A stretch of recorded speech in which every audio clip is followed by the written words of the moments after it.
Okay.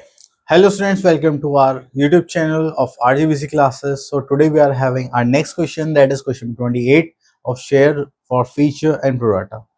Okay, तो question start करते हैं, रीड करते हैं इसको। इस क्वेश्चन में क्या क्या गिवन है, तो चलिए यहाँ पर है हमारे पास joint application allotment share issued at par. Okay, तो चलिए हमारे पास है alpha limited invited application for issuing 75,000 equity shares of 10 each. The amount was payable as follows. अब यहाँ पर आता है ऑन एप्लीकेशन अलॉटमेंट 4 पर शेयर, ऑन फर्स्ट कॉल 3 पर share, on second and final call balance. So हमारे पास 3 installments हो गए यहाँ पर। First is application allotment, first call, and the second is final call. After that, we are having applications for 1 lakh shares were received and shares were allotted to all applicants on pro rata basis, and excess money received with the application was transferred towards some due on first call. Okay, then after that, we are having Vibha, who was allotted 750 shares, failed to pay the first call and her shares were forfeited. Afterward, the second call was made and the amount due on second call was received except on 1000 shares applied by Monica. तो यहाँ पर एक मोनिका थी second share holder जिसने 1000 shares के लिए apply करा था एंड उसने भी सेकंड कॉल के पैसे नहीं दिए, अमाउंट नहीं दिया, and her shares were also forfeited and all the forfeit shares were reissued to Mohit for 9000 as fully paid up. Okay, अब हमें यहाँ पे करने पास नेसेसरी जनरल एंट्रीज। तो चलिए कर देते हैं। ओके, तो सबसे पहले हमारे पास यहाँ पर आते हैं शेयर्स।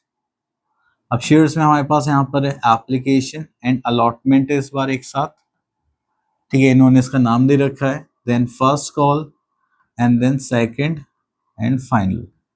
तो हमसे बोला गया था 4 रुपीज हमने यहाँ पर लिए, 3 रुपीज यहाँ पर एंड अगेन 3 यहाँ पर, क्योंकि जो बैलेंस है हमारे पास जो शेयर्स रिसीव हुए थे वो हुए थे हमारे पास 75 अलॉटेड शेयर्स थे जो कंपनी ने शेयर्स इशू करे थे, दैट इज 75,000। ओके, तो यहाँ पे करेंगे तो दैट इज 3 लाख। यहाँ पर करेंगे तो 2,25,000। Again here we are having 2,25,000। ठीक है, ओके, तो हमारे पास एप्लीकेशंस कितनी आई थी वो देख लेते हैं अब। तो हमारे पास एप्लीकेशंस आई थी 1 लाख शेयर्स, 1 लाख इंटू 4 करेंगे, हमारे पास कितने हो गए 4 लाख। हमने कुछ भी शेयर्स रिजेक्ट नहीं करे, तो चलिए अब एक्सेस मनी देख लेते हैं कितना है हमारे पास। एक्सेस मनी आ गई हमारे पास 1 लाख। इतना करने के बाद हमने फिर इसको क्या करा, यहाँ पर एडजस्ट कर दिया फर्स्ट कॉल पर। क्लियर, इतना करने के बाद फिर हमारे पास एक शेयर होल्डर था या थी, देखते हैं। Okay, now we are having a share holder Vibha who was allotted 750 shares, failed to pay first call, and एक थी मोनिका जिन्होंने सेकंड कॉल के पैसे नहीं दिए थे। ओके, अब देखो हमारे पास यहाँ पर कितने शेयर्स हैं, 750 शेयर्स हैं। अब इन्होंने हमें कौन से इंस्टॉलमेंट के पैसे नहीं दिए, अमाउंट नहीं पे करा फर्स्ट कॉल, एंड के शेयर्स क्या हो गए फॉरफिट। ठीक है, 750 इंटू 3 करेंगे तो हमारे पास कितना आ जाएगा, दैट इज 22,500। ओके, नहीं सॉरी 2,250। बट अब यहाँ पर सॉरी, बट अगर आप यहाँ पर देखेंगे तो यहाँ पे हमारे पास क्या है, कुछ एक्सेस मनी है, वही इंस्टॉलमेंट इन्होंने पे नहीं करी। तो जब भी ऐसा कोई सिनेरियो होता है तो हम क्या करते हैं, हम निकालते हैं पहले एक्सेस मनी इस शेयर होल्डर का कितना होगा। वो हमें कैसे पता चलेगा, अप्लाइड पता करके। चलिए अब यहाँ पर हमें अप्लाइड निकालना है। अप्लाइड का फॉर्मूला हमने बनाया था, total applied shares that is application 1, total allotted shares that is allotted 1 into allotted. ठीक है, अप्लाइड शेयर्स थे हमारे पास 1 लाख, टोटल अलॉटेड शेयर्स थे हमारे पास 75,000, एंड देन अलॉटमेंट और अलॉटेड शेयर्स कितने थे हमारे पास 750 से ये फिनिश, 20 से 20 फिनिश। तो इसका मतलब उसने अप्लाई कितने शेयर्स के लिए करा था, 1000 के शेयर्स के लिए। जिसने 1000 शेयर्स अप्लाई करे उसको अलॉट कितने हुए 750। चलिए अब यहाँ पर इसके एक्सेस मनी निकाल रहे थे। अब देखिए आप ऐसे भी कर सकते हैं 1000 इंटू 4, रुपीज के हिसाब से एप्लीकेशन अलॉटमेंट पर आए होंगे हमारे पास कितने 4000 रुपीज, लेकिन 750 इंटू 4 के हिसाब से उनके शेयर्स बैठे कितने, अमाउंट बैठा उनका 3000, तो उनका एक्सेस मनी कितना हो गया 1000। ठीक है, चलिए अब यहाँ पर आ जाता है अपने क्वेश्चन पर। अभी हमने निकाला यहाँ पे एक्सेस मनी हमारा कितना आया हुआ है 1000। ओके, तो हमने यहाँ लिख लिया 1000 एंड 75 इंटू 3 करेंगे तो हो जाएगा 2250। उसमें 1000 ऑलरेडी आए हुए थे, इसका मतलब 1250 आने थे जो नहीं आए, एंड हमने उनके शेयर्स क्या कर लिए फॉरफिट। अब उसके बाद एक सेकंड शेयर होल्डर था जिसका नाम था मोनिका, यहाँ पर अप्लाइड गिवन है, अभी हमने प्रोराटा कैलकुलेशन करी थी तो उसके अकॉर्डिंग एप्लीकेशन हमारी कितनी आई थी 1000। इसका मतलब इसको कितने शेयर्स अलॉट करे होंगे हमने सेकंड शेयर होल्डर को 750, तो हमें 750 से क्वेश्चन करना है ना कि 1000 से। और इन्होंने कौन सा इंस्टॉलमेंट नहीं दी, सेकंड एंड फाइनल कॉल, जो कि यहाँ बैठेगी 2250 एंड इसके भी शेयर्स क्या कर लिए हमने फॉरफिट। ठीक है, देन इश्यू कर दी, वो बात की बात है। अभी के लिए हम यहाँ पर क्या देखने वाले हैं, चलिए अब अमाउंट निकालते हैं। तो सबसे पहले यहाँ पर हम एप्लीकेशन अलॉटमेंट पे लिखेंगे जो एक्सेस सबसे ज्यादा मनी होती है, दैट इज 4 लाख। इतना करने के बाद यहाँ पर देखेंगे तो 2,25,000 में से 1,000 1 लाख तो गए, तो 1,25,000 1,24,000 1,23,750। ठीक है, देन उसके बाद यहाँ पर आते हैं सेकंड एंड फाइनल कॉल पर। अब देखो उसके शेयर्स तो यही फॉरफिट हो गए, इसका मतलब ये वाले इंस्टॉलमेंट भी नहीं पे करेगा जिसमें हमारे 2,250 आने थे। अब उसके बाद हम क्या करेंगे, ये जो ड्यू का अमाउंट है ये चेंज हो जाएगा क्योंकि हमें पता है ये अमाउंट नहीं आना, तो उसके लिए हम क्या लिखेंगे 2,20,2,750। ठीक है, ओके, तो ये हो गया हमारा नेक्स्ट ड्यू अमाउंट। चलिए अब उसके बाद अगर यहाँ पर देखेंगे तो हमारे पास कितना अमाउंट हो जाएगा, दैट इज 500 एंड यहाँ पर माइनस करेंगे 2, दिस इज 20। तो यहाँ पर हमारे पास कितना अमाउंट आना चाहिए था 2,20,500 जो हमें अमाउंट रिसीव हुआ है, और आना कितना चाहिए था, that is 2,22,750, that is a due amount. Clear, चलिए इतना कर लिया हमने। ओके, तो अब हमें एंट्रीज बनानी है। फर्स्ट रिसीव, पहले हम एप्लीकेशन अलॉटमेंट की कौन सी बनाएंगे, रिसीव एंड देन ट्रांसफर। ठीक है, फिर फर्स्ट कॉल की हम बनाएंगे due, receive, then again due, receive. अब हमने एक यहाँ पे फॉर फीचर करा है तो रिसीव के बाद एक फॉर फीचर की एंट्री हमें यहाँ बनानी पड़ेगी, एंड एक फॉर फीचर हमने यहाँ पर करा है तो इसके रिसीव के बाद एक फॉर फीचर एंट्री हमें यहाँ पर बनानी पड़ेगी। ठीक है, तो चलिए इसी फॉर्मेशन को रखेंगे। अब देखिए अमाउंट कितना रिसीव हुआ है 4 लाख, और 1 लाख हमने कहाँ पर ट्रांसफर करा था फर्स्ट कॉल पर।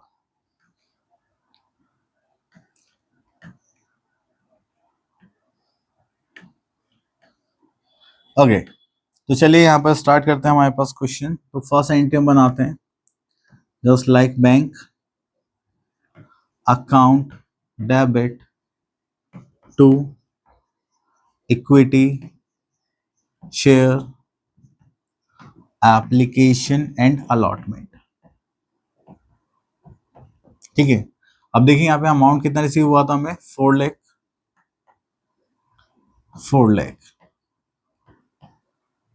ठीक है, अब इसकी ट्रांसफर की एंट्री बनाएंगे हम लोग। चलिए ट्रांसफर की एंट्री क्या बनेगी, चलिए यहाँ पर आ जाता है, just like equity share application and allotment account debit to equity share capital to, हमने कहां पर एडजस्ट करे थे टू फर्स्ट कॉल, तो यहां लिख देंगे to equity share first call account. ठीक है, हमें टोटल अमाउंट रिसीव हुआ था 4 लाख, जिसमें से 3 लाख की हमारी इंस्टॉलमेंट थी एंड 1 लाख एक्सेस मनी थी जो हमने कहा एडजस्ट कर दी फर्स्ट कॉल पर। ठीक है, चलिए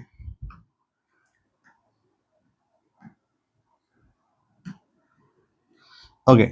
अब उसके बाद हमें यहाँ पर बनानी है due, share first call due entry and receive entry. तो ड्यू पर हमारे पास अमाउंट कितना है, 2,25,000।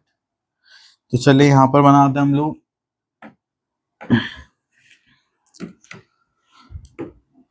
That is third entry for share first call due. तो यहाँ पर आ जाएगा equity share first call account debit to share to equity share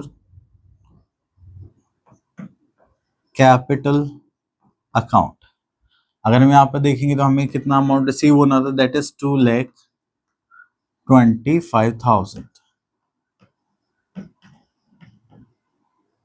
clear.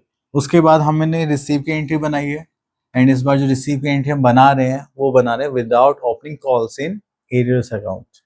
तो यहाँ पर जो हमारे पास बैलेंस है वो है 1,23,750। ओके, तो हम यहाँ पर लिख सकते हैं फोर्थ में just like bank account debit to equity share first call account. ठीक है, दैट इज 1,23,750।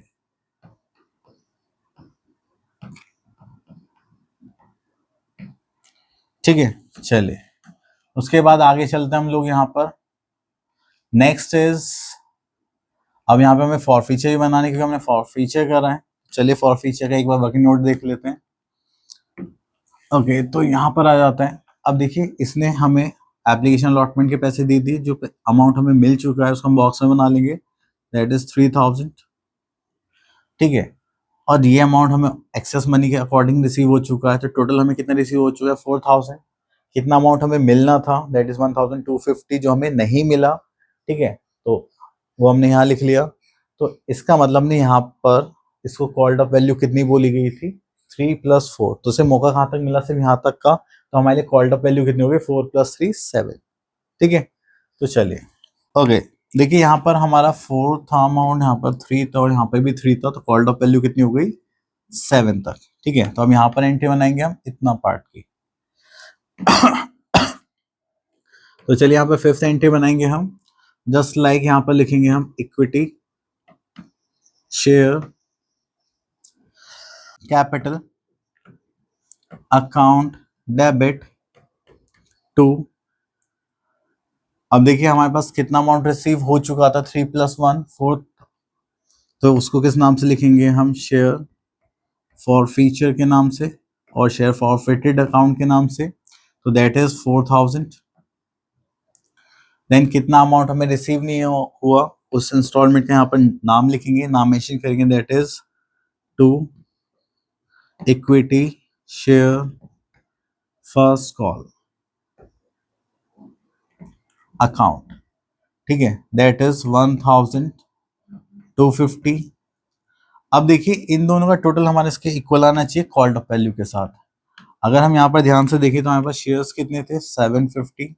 इन्होंने जो हमने उनको चांस दिया वो 7 रुपीज तक दिया, तो हमारी कॉल्ड अप वैल्यू कितनी होगी, 7। अब यहाँ पे मल्टीप्लाई करेंगे, चलिए मल्टीप्लाई करते हैं, दैट इज 700 7 5 35 3 7 7 49 + 3 दैट इज 52।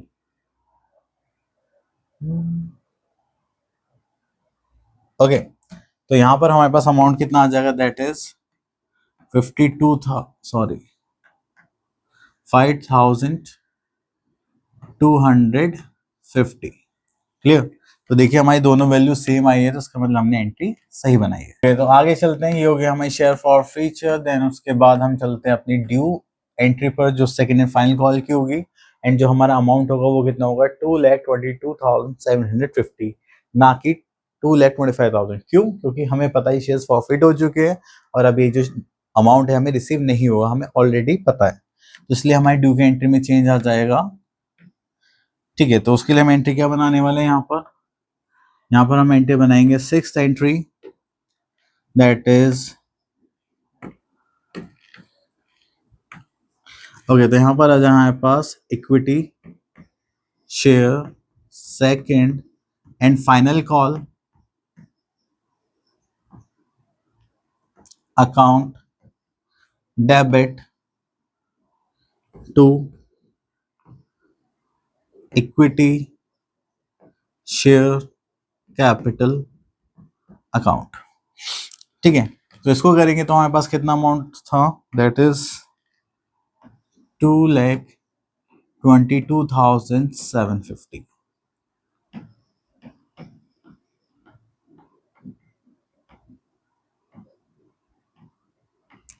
ठीक है, चलिए इतना करने के बाद फिर हम आगे चलते हैं यहाँ पर। ओके, तो अब हमें यहाँ पर रिसीव कितना हुआ था, 2,20,500। तो अब यहाँ पर रिसीव की एंट्री बनानी पड़ेगी हमें, that is 7, that is bank account debit to equity share second and final call. Okay, तो यहाँ पर हमारी जो एंट्री बनेगी वो बनेगी 2,20,500 से।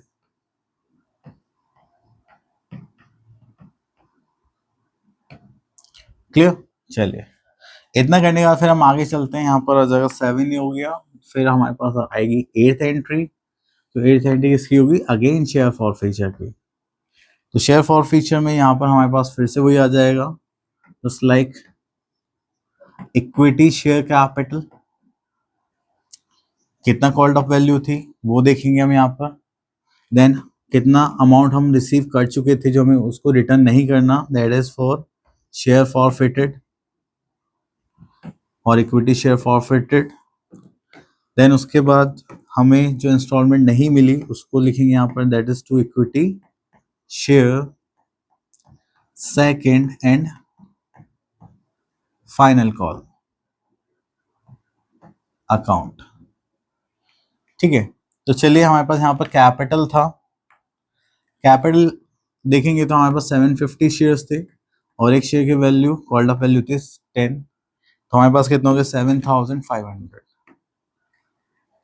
This is 7,500। अब हमें कौन सी इंस्टॉलमेंट नहीं मिली थी, सेकेंड एंड फाइनल कॉल। तो अगर हमें ध्यान होगा तो ये इसका जो अमाउंट था दैट इज 750 इंटू 3 से करेंगे। ठीक है, तो यहाँ पर हमारे पास बैलेंस आएगा, दैट इज 2,250। अब उसके बाद जितना अमाउंट हमने यहाँ पर रिसीव कर लिया है वो कितना हो जाएगा, दैट इज 250 एंड इसमें से माइनस करेंगे 2, this is 4, so we are having 4,250।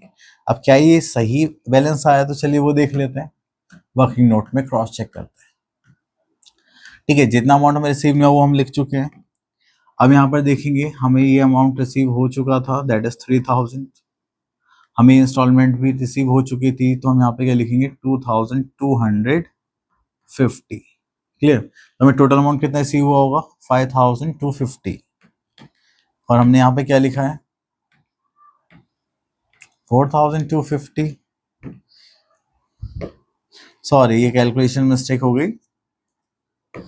ठीक है, तो 5 करेंगे तो यहाँ पे 5,250। ठीक है, 6, 7। अब ठीक है, तो आप ऐसे भी क्रॉस चेक कर लें, जैसे मैंने गलती करी, आप लोग अगर करते हैं तो फिर वो नहीं होगी। अब इतना करने के बाद फॉरफिट हो गए सारे शेयर्स। उसके बाद वापस आते हैं हम अपने यहाँ पर क्वेश्चन पर। तो यहाँ पे बोला गया था हमने सारे शेयर्स फॉरफिट कर लिए एंड उनको रीइश्यू करा है मोहित को 9,000 as fully paid up. Okay, तो चलिए जब भी हम शेयर्स रीइश्यू करेंगे तो उसके लिए एंट्री क्या बनाएंगे हम यहाँ पे, बैंक अकाउंट डेबिट। अब देखिए हमारे पास कितने शेयर्स थे, अगर आप लोगों को याद होगा तो हमारे पास शेयर्स थे 750 दैट इज 1,500। ठीक है, और एक शेयर की वैल्यू कितनी थी हमारे पास, 10 रुपीज, तो ये कितने हो गए, 15,000 के। ओके, तो उसको हम यहाँ लिख लेते हैं, to equity share capital account. ठीक है, यहाँ पर आ जाएगा 1500 इंटू किससे करेंगे हम 10 से, तो वो कितना हो जाएगा 15,000।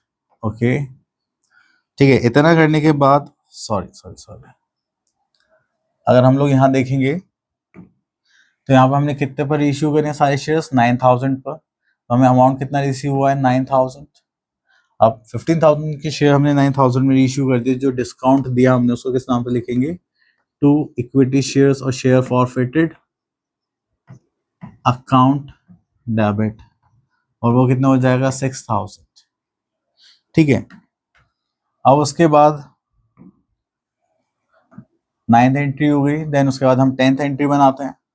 अब यहाँ पर जो एंट्री बनेगी वो कौन सी बनेगी, share forfeited to capital reserve. ठीक है, तो हम एक एंट्री लास्ट में आते हैं, दैट इज शेयर फॉरफिटेड। अब क्योंकि इक्विटी शेयर्स हैं तो हम यहाँ पे इक्विटी भी लगा सकते हैं, equity share forfeited account debit to capital reserve. अब इसमें हम क्या देखेंगे, नेट प्रॉफिट और नेट लॉस। तो लॉस देखिए हमें पता है यहाँ पर कितना 6,000, तो चलिए निकालते हैं, तो ये हो जाएगा हमारे पास 6,000 हो गया लॉस। अब उसके बाद हमने फॉरफिशर की एंट्री कहाँ बनाई थी, ये रही। तो एक तो हमें कितना प्रॉफिट हुआ है 4,000, और यहाँ पर कितना हुआ है 5,250। ठीक है, तो चलिए हम वापस आ जाते हैं यहाँ पर। तो हमें ओके, तो एक केस में हमें प्रॉफिट हुआ था आई थिंक 4,000। ठीक है, तो यहाँ पे लिख लेते हैं 4,000, और एक केस में हुआ था हमें प्रॉफिट 5,250। अब इनको सॉल्व करते हैं।